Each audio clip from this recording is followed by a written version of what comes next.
Our next speaker is an author, international speaker, and minister of Islam on a mission to bring people together, stop violence, and make our world a better place for all to live in. Please welcome to the stage, Rizza Islam. Oh, y'all can do better than that? You can do much better than that. Come on, come on. This is the example of what you get when you choose to attack all members of the human family. This is what you get when you decide to go after a person's child. This is what you get when you choose to attack men, women, medical professionals, those with degrees, those without degrees, and all in between.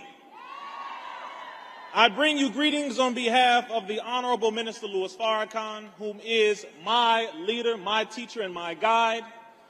And I have to make it very clear that they really didn't expect all of this. Give yourselves another round of applause. Come on, come on, come on, come on.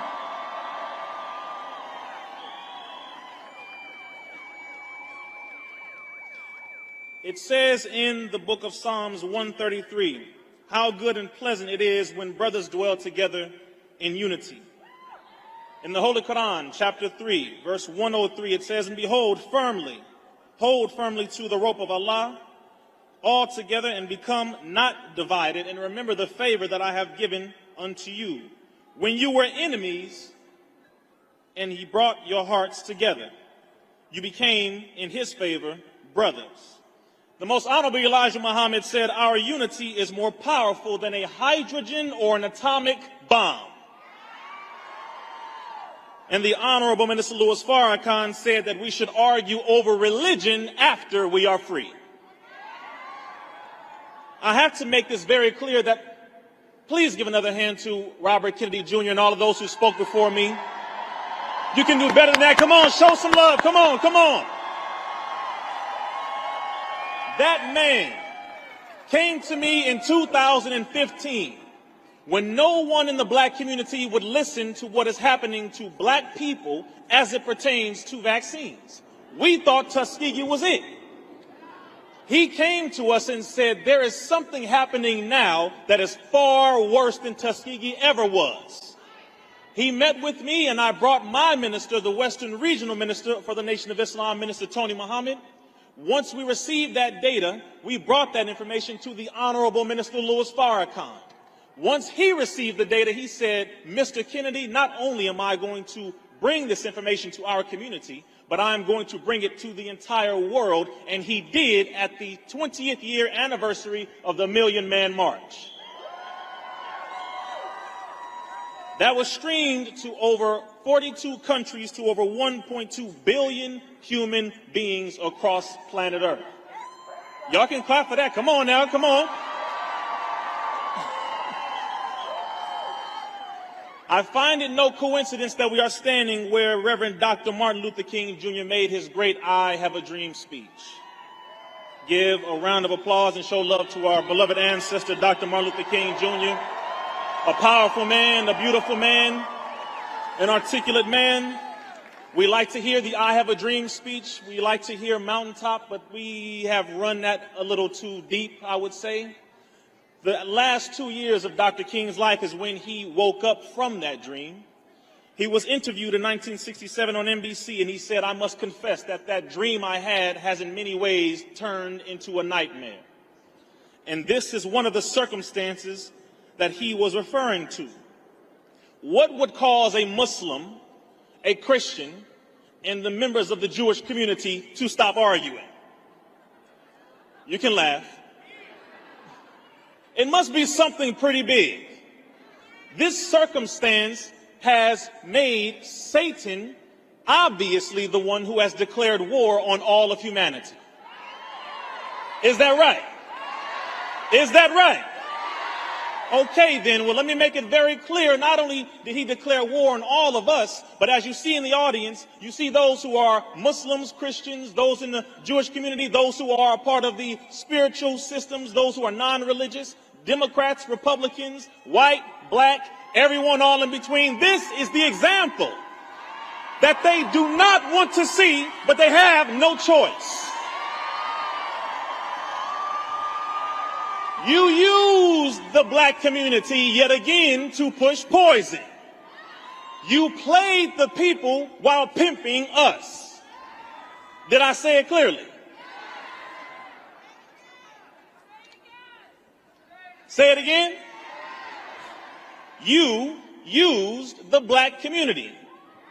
Pardon me, you pimped the black community and played everyone else. They used our artists. They used our athletes, our singers, our rappers to ensnare the masses of humanity while saying the same old tired statement, safe and effective, safe and effective. But you never told them the science. You never told them the data. And you never allowed them to ask the proper questions, but now we are here to answer those for them. And as I close, we do know how to read. I know you didn't think we read. Even though it was illegal, I think it's been legal for quite some time. But we read the VAERS information.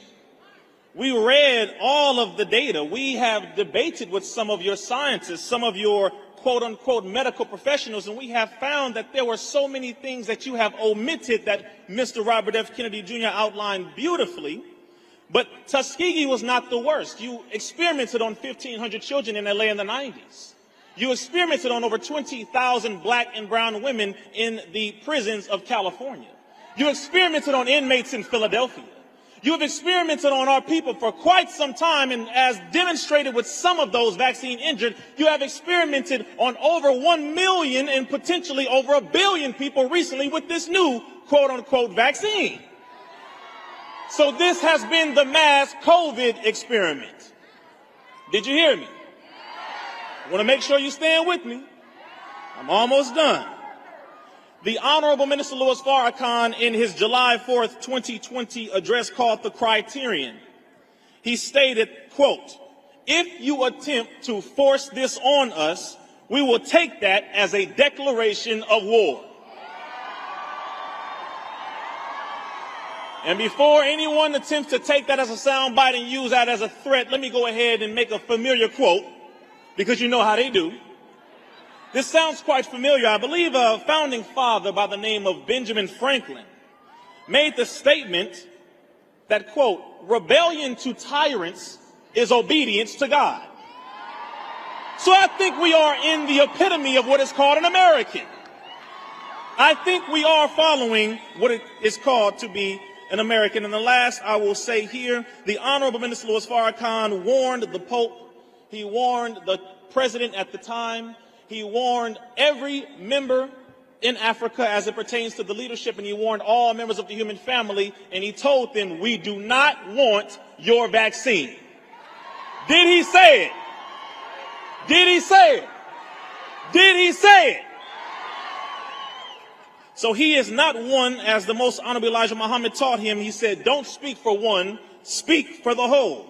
The challenges have been issued, and not one of these medical professionals, not one of these scientists, Fauci nor Gates, have answered the challenge. But I believe from this point on, we must continue to issue the challenge.